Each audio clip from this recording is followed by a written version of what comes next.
माता की जय बोलो सुपर 60 की जय बोलो निस्वार्थ फाउंडेशन की जय बोलो भैया फाउंडेशन की जय बोलो अनंतपुरम जिला की जय बोलो सत्य साई जिला की जय बोलो भारत माता की ऑल द वेरी बेस्ट।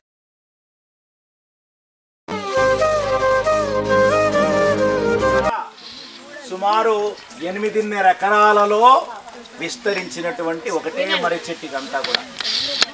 ఈ చుట్టూరా చూస్తున్నది ఏది చెట్టు కాదు, ఊడలు మాత్రమే. 8.5 ఎకరాలలో సుమారు 4,000కు పైగా ఊడలు దిగినటువంటి ప్రదేశం పందిరిలాగా చేసింది చెట్టుని.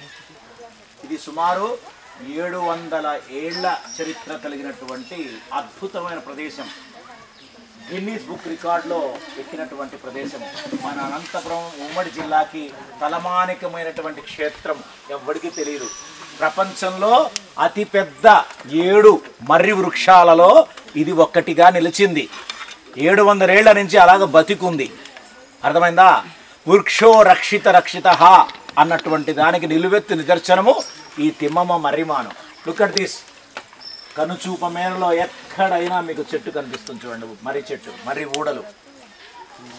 ఈ ప్రదేశం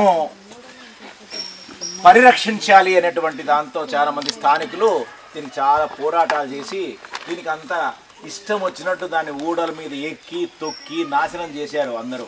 కాబట్టి కాలక్రమేణా కొద్దిగా శిథిలావస్థకు ఏర్పడింది ఈ మర్రి చెట్టు. 700 ఏళ్ల చెట్టు కాబట్టి జనాలు దాంట్లోకి వెళ్లకుండా కాంపౌండ్ కట్టేశారన్నమాట మనకి.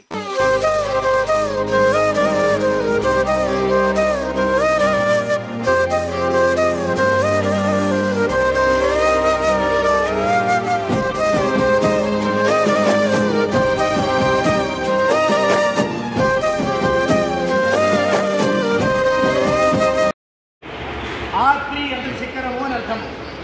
ధాత్రి అంటే విష్ణువు పాదం మోపినటువంటి స్థలము అని అర్థం.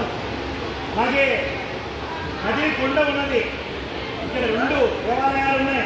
ఒకటి లక్ష్మీ నరసింహస్వామి ఇక్కడ చేశాడు, ఇంకొకరు ఆ స్థల ప్రభావం నది కొండ మీద ఇంకో టెంపుల్ ఉన్నది.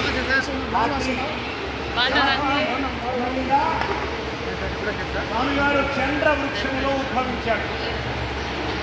ఆ వృక్షంలో ఉద్భవించినటువంటి దానికి ధాత్రి లక్ష్మీ నరసింహస్వామి పేరు వచ్చింది.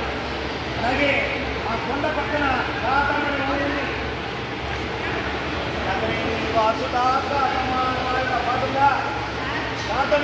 పేరు ఎందుకు వచ్చిందంటే కాతం అనేటువంటి పాలెం ఆ కొండ పక్కన ఉంది కాబట్టి కాతమరేడుగా పిలుస్తున్నారు.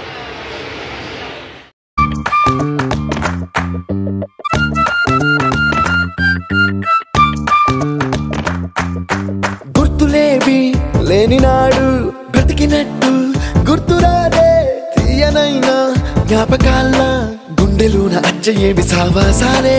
బాధలేవి లేని నాడు నవ్వుకైనా విలువుండదే. కళ్ళలోనా కన్నీళ్ళున్నా పెదవుల్లో నవ్వు చెరగదే. స్నేహం వల్లే నీ కష్టం తనదనుకుంటూ నీ కలనే తనదిగా కంటూ